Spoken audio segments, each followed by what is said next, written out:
What is going on, Tech Nation? This is Baron from the media team, and today we are bringing you a brand new series called Behind the Controller, and I am here with the new member of the Tech family. He's part of the Tech Focus MW3 squad. It's TEC Heaven, and I'm going to ask him a few questions, a little interview for you guys to get to know him a little bit better, and that's it really. So can you give us a brief introduction, please, Heaven? Hello, my name is Daniel Mullaney, also known as the alias Heaven on Xbox. 20 years old, and I'm currently studying at University of Stirling with a teammate on Tech.Focus at CTOM. Yeah. Alright, cool. I actually didn't know that you were studying with CTOM. That's pretty cool. So what are your goals for the future, team-wise and like placements-wise? Are you planning on sticking together? Is this a one-event thing? You know, stuff like that.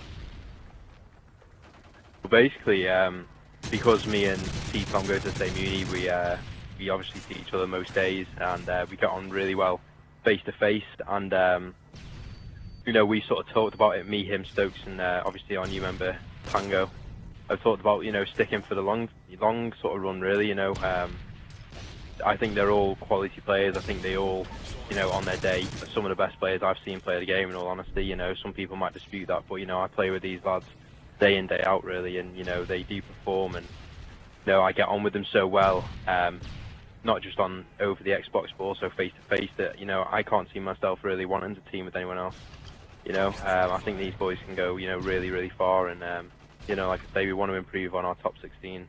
Well, the lads' top 16 performance at the last LAN event, EGL5, and you know, we want to push on and hopefully be able to break into that top 12. Well, that is good, because like most console teams now, you don't really see them sticking for more than a few events. So it is good to see people that are motivated. Talking about, obviously, the top 16 placement, the next thing I've got for you is to talk about EGL5.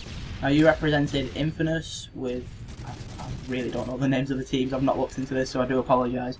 So if you could just tell me about a little bit of your EGL5 experience, what went wrong for you team-wise, what went right for you, if it was a good event, and if you enjoyed it overall. Basically, EGL5, you know, was my sort of first Call of Duty event. I'd been to LAN events before, but this is my first Call of Duty one. And I was going there obviously with Inventus, with Maggi, Jones and Nova, who, you know, team-wise, we weren't as practiced as we would have liked to have been. And, you know, we only managed to place top 32, which we were really disappointed of, really, when we were at the event. You know, the other three members in the team are really, really well known and really respected players. You know, they're really, really good Call of Duty players. So team-wise, you know, there was no mistakes. Just on the day, you know, on the day, really, we played really quite well, and you know, the last game we played, we just sort of let it go, really, and you know, we just placed top 32, let it go at the last hurdle, really. So that's why, you know, in my eyes, you know, getting the better offer off Imperial Black after the event, you know, I decided to join them. You know, so with, obviously, I think it's at least 3 more events that have already been announced before the end of the Modern Warfare 3 season. Obviously, EGL7 coming up. There's I-Series, EGL8, DreamHack, so there's 4. So, you know, there's big events coming up. What are Tech's, like, what are your plans to attend? Which events are you going to? Which are you definitely not going to? You know, stuff like that. Well, we, the 3 events we definitely want to attend to, and we are sort of planning on, is obviously EGL7, I-46 and EGL8. They're the 3 we really want to get to. DreamHack in Valencia is a bit up in the air. We haven't really looked much into it as of yet, but the 3 that I just spoke of there, that's the ones we really want to go to and we really want to perform at, really. So we're not sure about DreamHack yet. There's talk of another Reflex event maybe on the cards, but we'll see about that. But yeah, the 3 events just spoken of, that's where we are really looking to attend. Right. Well, my next subject is the growth of the community, and it is actually to do with kind of LAN events, because last year, I think, apart from Reflex, there was 3 EGLs, or ECLs, or whatever you want to call them. But now we have seen I-Series pick up Call of Duty, and obviously DreamHack, which is the largest event, I think it's in Europe. So that's absolutely massive for Call of Duty to be on the circuit, and actually people realising that it is a good competitive game. What do you think of the growth of the community from, say, like last year or 2 years ago?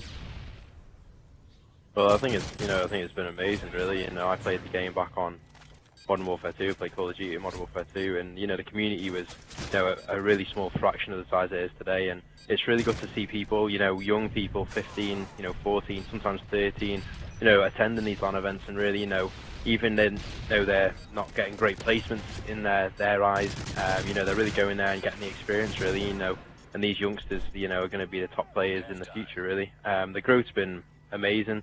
The fact that EGL5 overtook the biggest LAN event ever for Call of Duty, overtook MLG, it really just shows how, the COD scene overall's grown, but more shows how the European scene's grown. The European scene's, been amazing, and everyone's supporting it, and Black Ops with its LAN lobbies apparently, and their real look into the esports world from David Vonderhaar, their creative director, it could be, it could grow to any extent, no one can really say how big it's going to be. All I know is that it's going to be good, and it's good to see all these organisations picking up and taking a notice, of the money and the possibilities that Call of Duty can present. Speaking of Black Ops 2, obviously it has massive hype around it. I've never seen a game, like, more people have been talking about it than any Call of Duty before in the competitive scene anyway. They're saying that, it's going to be our saviour, because I don't know if you'd agree with me, but Modern Warfare 3 seems to be lacking a lot of things that's competitive. But David Vonderhaar openly said, we are looking into esports, we are going to make this game based around esports. Obviously they're not going to make it all based around esports because that wouldn't sell. But if Call of Duty Black Ops 2 fails, do you think that could be maybe not an end to the competitive scene, but maybe a downhill turn to what we've seen now? Like you've said, we've got the biggest record for Call of Duty in the EU LAN event, massive turnout at EGL5. Do you reckon if Black Ops 2 did fail, that maybe we'd go back to 46 team events and stuff like that? I don't know if it's possible to even be that much of a fail game. If we're talking about fail as in, to some extent Modern Warfare 3 was a fail game because it didn't have the the LAN lobbies. That were sort of promised and were talked about for so many years, especially coming from Call of Duty 4. They were even talked back in them days, 08, 09, and only they've just been brought in, so I don't think it's going to be another World at War. I don't think it's going to be a complete fail. I think even though it might not have, let's say it doesn't have LAN lobbies, let's say it doesn't have much esports, sort of running through it, I think us as a community, we will just find the competitive side of it and we will make a rule set and we will still support it. And I think that's what we're doing on Modern Warfare 3 currently, and I think that we're getting 115 to 120 teams now. So I think if Black Ops 2 does, is the same, if not better than Modern Warfare 3, then I think it can grow. Or I don't think it will decrease in size. In all honesty, I don't think it will. Right, we're coming up to nearly 8 minutes now, so I'm gonna have to ask these for pretty quick answers. 3 other players that you could team with, obviously not your current teammates. Who would it be and why? AR-wise, I'd definitely team with Swanee. I think he's arguably the best AR in Europe, if not, everywhere. He'd definitely be my AR. As well as the objective player, I think I'd have Rambo. I think his knowledge of the game is amazing and his leadership's really good. And then as the SMG, I think you've got to have Scumpy. I think probably the best player in the game, and it's brilliant. So yeah, definitely Scumpy. Fair enough. Scumpy, Rambo, and Swanee for me. If you could play one game competitively that isn't Call of Duty, what would it be? I always, no one really knows this, but I'm massively into StarCraft, and I watch it so much. I've never actually played the game. I don't know the game. I know a lot about it, but I think if I had the time and I had the sort of dedication, I'd definitely love to play that game competitively. I think that'd be amazing. Fair enough. Well, I'm going to conclude that for the interview because it's coming up to 9 minutes, and I'm just going to let the last minute of gameplay play. So, Heaven, thanks for taking the interview. Is there any shout-outs that you'd like to give before we go? Obviously, a shout-out to all my team, Stokes, Tango and T-Tom. Shout-out to Chris and all the DC staff. Shout-out to yourself, James. And yeah, shout-out to the sponsors, Infected Audio, Games Uniform, Media Jock, etc. Okay. Thank you very much. Thanks for taking the time to do this. Obviously, guys, this is the first episode of the Behind the Controller. We've got loads more planned for Total Esports Circuit. Big news coming up soon.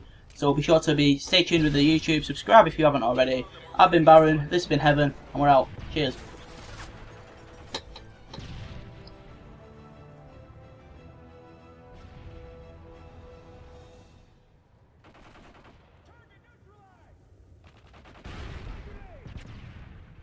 Subjects out!